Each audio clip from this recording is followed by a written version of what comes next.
آقا کریم علیہ السلام مسجد نبوی میں تشریف لائے، 2 حلقے لگے ہوئے تھے۔ ایک حلقہ ذکر کا تھا جہاں لوگ بیٹھ کے اللہ کا ذکر کر رہے تھے، اور ایک حلقہ علم کا تھا جہاں مذاکرہ علم جاری تھا۔ تو حضور تشریف لائے اور دونوں حلقوں کو حضور نے پسند کیا۔ ذکر کرنے والے حلقے کو بھی حضور نے پسند کیا، جو ایک گوشے میں بیٹھ کر مسجد نبوی کے کونے میں بیٹھ کے اللہ کے ذکر میں مشغول تھے، تو حضور نے اس کو بھی پسند کیا۔ لیکن جہاں مذاکرہ علم ہو رہا تھا جا کے بیٹھے حضور اس میں، تو گویا حضور نے عملی پیغام دیا کہ علم کتنی اہمیت رکھتا ہے اور علم کا مرتبہ کیا ہے۔ حدیث پاک میں آتا ہے کہ قیامت کے دن وہ طالب علم جو طلب علم میں فوت ہو گیا، پورا علم حاصل نہیں کر سکا، ابھی طالب علم ہی تھا کہ دوران تعلیم ہی فوت ہو گیا، قیامت کے دن جنت کے 100 درجے ہیں، تو جس درجے میں نبی ہوں گے اس کا اور نبیوں کا صرف ایک ہی درجے کا فرق ہوگا۔ اللہ اکبر! یہ نبیوں سے نیچے والے درجے میں، جو طالب علم کی کیفیت میں ہی، اس حالت میں ہی انتقال کر گیا۔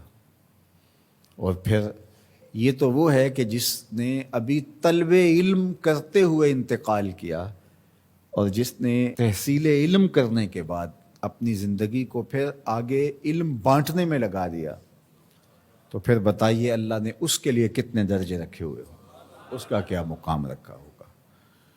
تو ہمارے دین نے ہمیں علم سیکھنے کی تلقین کی ہے۔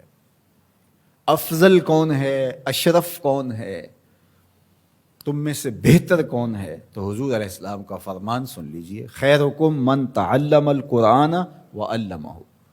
تم میں سے بہتر کون ہے؟ جو قرآن سیکھتا ہے اور آگے سکھاتا ہے۔ تو سیکھنے سکھانے کا عمل ہمیں بتایا گیا، زندگی اس میں گزرے، زندگی سیکھنے میں گزرے، پھر سکھانے میں گزرے۔ یہ ساری زندگی کا نچوڑ ہے جو ہمارے دین نے ہمیں دیا۔ جتنی دیر تک سیکھ سکتے ہو سیکھتے رہو، پھر بقیہ زندگی سکھانے میں صرف کر دو، لوگوں کو تعلیم دینے میں صرف کر دو۔ اور سیکھنے کے لیے تمہیں مشقت سہنی پڑے، تمہیں اذیت سے گزرنا پڑے۔ حضرت امام شافعی علیہ رحمہ فرماتے ہیں کہ طلب علم میں تمہیں ذلت کا سامنا کرنا پڑے تو کر جاؤ، اذیتوں سے گزر کر کے تحصیل علم کرنا پڑے کرو۔ بلکہ فرمایا اطلب العلم ولو بالسین، علم حاصل کرو اگرچہ تمہیں چین ہی کیوں نہ جانا پڑے۔ یعنی لمبا اور طویل اور مشقتوں بھرا سفر ہی کیوں نہ کرنا پڑے، لیکن تم تحصیل علم کے لیے مشقتوں بھرا سفر کر لو، لیکن علم سے کبھی بھی اپنے آپ کو دور نہ رکھو۔ تو یہ ہمارا دین ہے جو ہمیں سکھاتا ہے۔ تو اس لیے ہمیں اپنی ساری زندگی علم سیکھنے میں، پھر علم سکھانے میں، اخذ علم میں اور تقسیم علم میں، حاصل کرنے میں اور بانٹنے میں لگا دینی چاہیے۔